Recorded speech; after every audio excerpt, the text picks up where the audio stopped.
Hello दोस्तों, कैसे हैं आप सब लोग।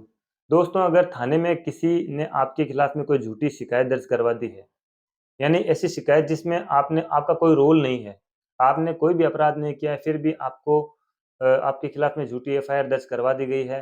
अब वो एफआईआर किस कारण से थी, चाहे आपको सबक सिखाने के लिए हो या आपसे कोई पुरानी रंजिश हो, जिसके चलते उसने आपको फंसाने के लिए ऐसा झूठा मामला दर्ज कराया। तो फिर आपके पास क्या अधिकार बचते हैं? क्योंकि जब भी कोई ऐसा मामला दर्ज होता है, तो पुलिस आपको तुरंत गिरफ्तार करेगी। अब गिरफ्तारी से बचने के लिए आपको क्या करना है और उस पूरे झूठे मामले को जो है ख़ारिज करवाने के लिए आपको क्या करना है, बताएँगे इसी वीडियो में हम आपको। लेकिन अगर आप हमारे चैनल पे नए हैं, तो हमारे चैनल को सब्सक्राइब ज़रूर करें और बेल आइकन को ज़रूर प्रेस करें ताकि आने वाले हर एक वीडियो की जो नोटिफ़िकेशन है, वो आपको सबसे पहले मिलती रहे। देखिए दोस्तों, जब भी कोई एफआईआर पुलिस थाने में दर्ज होती है, तो पुलिस का काम होता है इन्वेस्टिगेशन करना और जिस व्यक्ति के खिलाफ में एफआईआर दर्ज की गई है, उसको गिरफ्तार करके कोर्ट के सामने पेश करना।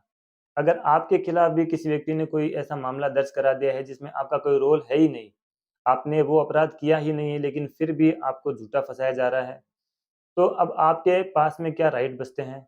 क्या आपको पुलिस स्टेशन जाना चाहिए या फिर आपको सीधे कोर्ट जाना चाहिए जहाँ से आप जो है उस एफआईआर को खारिज करवाने की माँग कोर्ट से कर सकते हैं। दोस्तों, इसी के बारे में हम बात करने वाले हैं। सीआरपीसी में एक सेक्शन है 482, जिसमें कि हाई कोर्ट में सीधे-सीधे आप एक एप्लीकेशन लगा सकते हैं उस एफआईआर को खारिज करवाने के लिए। क्योंकि जब भी कोई एफआईआर दर्ज होती है, तो पुलिस आपको गिरफ्तार करेगी। तो आपको सबसे पहले क्या करना है कि हाई कोर्ट में एक एडवोकेट को अपॉइंट करना है। उस एडवोकेट के थ्रू सीआरपीसी के सेक्शन 482 में आप हाई कोर्ट में एक एप्लीकेशन लगाएँगे।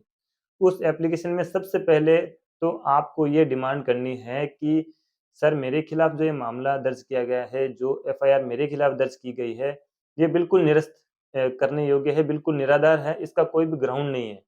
क्योंकि मैं एक चीज़ और बताता चलूँ कि इस 482 सेक्शन सीआरपीसी का लाभ लेने के लिए आपको सबसे पहले तो निर्दोष होना पड़ेगा। मेरे कहने का मतलब ये है कि मामला बिल्कुल झूठा होना चाहिए आपके खिलाफ में। ऐसा नहीं है कि आपने वो अपराध किया हो और उस अपराध करने के बाद में आप सीआरपीसी के सेक्शन के थ्रू जाते हैं। अगर आपने कोई भी अपराध नहीं किया है, तो आप इस सेक्शन का लाभ आपको ज़रूर मिलेगा, हाई कोर्ट आपकी बात को ज़रूर कंसीडर करेगा। और अगर मान लीजिए कि आपने जो है एफआईआर जो भी इंसान दर्ज कराता है, वो हमेशा बढ़ा-चढ़ा के दर्ज कराता है। अगर मैं उदाहरण के तौर पे आपको कहूँ तो 10% मामला होता है, लेकिन वो 100% एफआईआर में जो है बातों को बढ़ा-चढ़ा के लिखते हैं ताकि उसकी एफआईआर दर्ज हो जाए। तो मान लीजिए आपके खिलाफ जो एफआईआर दर्ज है, उसमें आपके ऊपर काफ़ी सारे एलिगेशंस लगे हैं, लेकिन आपका जो रोल है उसमें उतना नहीं है जितना कि उसने बढ़ा-चढ़ा के बताया है। तो भी आपको सीआरपीसी के इस सेक्शन का लाभ हाई कोर्ट से ज़रूर मिल सकता है। तो जब ये एप्लीकेशन आप हाई कोर्ट में लगाएँगे, तो सबसे पहले तो आपको अपना रोल बताना है कि सर, मेरे खिलाफ जो ये एफआईआर दर्ज हुई है, ये बिल्कुल निराधार है, इसका कोई ग्राउंड नहीं है और मेरे को सिर्फ़ और सिर्फ़ झूठा फँसाने के लिए या फिर पुरानी रंजिश के चलते इस तरह का मामला दर्ज कराया गया है, या फिर इस एफआईआर में जो ये चीज़ बताई गई, ये ऐसी नहीं है, इस तरह से ये चीज़ है एफआईआर में थी, लेकिन मुझे बढ़ा-चढ़ा के मेरे खिलाफ में ये एफआईआर दर्ज कराई गई है। तो हाई कोर्ट क्या करेगा कि जो भी पुलिस ऑफ़िसर है, इस मामले में इन्वेस्टिगेशन ऑफ़िसर है, उसने जितनी भी इन्वेस्टिगेशन अभी तक जो है आपके खिलाफ की है, उस पूरी पत्रावली को, उस पूरे डॉक्यूमेंट्स को हाई कोर्ट में तलब करेगा। उसके बाद में उन सब की जो है जाँच की जाएगी। हाई कोर्ट देखेगा कि जो आपके खिलाफ जो मामला है, वो किस तरह से बनाया गया है और जो एलिगेशंस आपके ऊपर लगे हैं, वो एलिगेशंस बिल्कुल सच हैं या नहीं। इसके लिए आपके पास भी अगर कोई डॉक्यूमेंट्स, कोई ऐसा एविडेंस या कोई विटनेस आपके पास में है, जो आपकी बेगुनाही को साबित कर सके, तो वो भी आप हाई कोर्ट में पेश कर सकते हैं। तो हाई कोर्ट सबसे पहले ये करेगा कि अगर मामला संगीन अपराध से जुड़ा हुआ है, ऐसा मामला है जिसमें आपको तुरंत गिरफ्तार करने का जो पावर है वो पुलिस के पास है, तो अगर आपकी बात को कंसिडर करता है हाई कोर्ट, तो आपको सबसे पहले उस गिरफ्तारी पे जो है आपको स्टे मिल जाएगा, पुलिस आपको गिरफ्तार नहीं करेगी। और साथ ही साथ हाई कोर्ट आपको ये भी आदेश देगा कि आपको है पुलिस स्टेशन में आप जाइए, वहाँ पे जो भी इन्वेस्टिगेशन चल रहा है उसमें आप उसमें आप सहयोग करिए। उसके बाद में गिरफ्तारी से आपको डर नहीं, गिरफ्तारी के ऊपर हाई कोर्ट आपको स्टे देगा। उसके बाद में जब ये 482 सीआरपीसी की प्रक्रिया और आगे चलती है और आपने अपना पक्ष साबित कर दिया, आपने कोर्ट को ये कंसिडर करवा दिया, कोर्ट के सामने अपनी बात रख दी कि सर, मेरे खिलाफ जो मामला है बिल्कुल झूठा है, तो हाई कोर्ट उस एफआईआर को वहीं से निरस्त कर सकता है।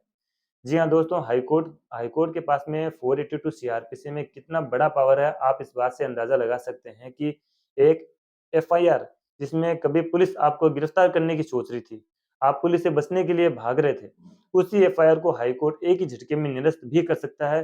यानी जितनी की जितनी कार्रवाइयाँ, क्रिमिनल प्रोसीडिंग आपके खिलाफ चल रही थी, वो सारी की सारी प्रोसीडिंग एक झटके में हाई कोर्ट खत्म भी कर सकता है।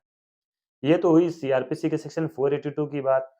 लेकिन दोस्तों अगर मामला ऐसा है, और भी ज़्यादा संगीन मामला है, या फिर मैं कहूँ कि इस 482 सीआरपीसी के सेक्शन के अलावा एक और रास्ता, जो कि अग्रिम ज़मानत का है, जिसमें 438 सीआरपीसी में बताया गया है कि आप अपनी गिरफ्तारी से पहले भी ज़मानत ले सकते हैं। उसके लिए आपको सबसे पहले सेशन कोर्ट में एप्लीकेशन लगानी पड़ेगी। अगर वहाँ से आपकी एप्लीकेशन रिजेक्ट हो जाती है, तो फिर आप उस ऑर्डर को हाई कोर्ट में भी चैलेंज कर सकते हैं। तो इस तरह से अगर कोई भी व्यक्ति आपके खिलाफ झूठी एफआईआर दर्ज कराता है, आपको झूठा फँसाने की कोशिश करता है, तो आपके आपके पास 482 सीआरपीसी का जो सेक्शन है, सबसे बड़ा रास्ता आपके पास में है, जिसमें हाई कोर्ट को इन्हेरेंट पावर दी गई है। उसके बाद में आप 438 सीआरपीसी में भी जा सकते हैं।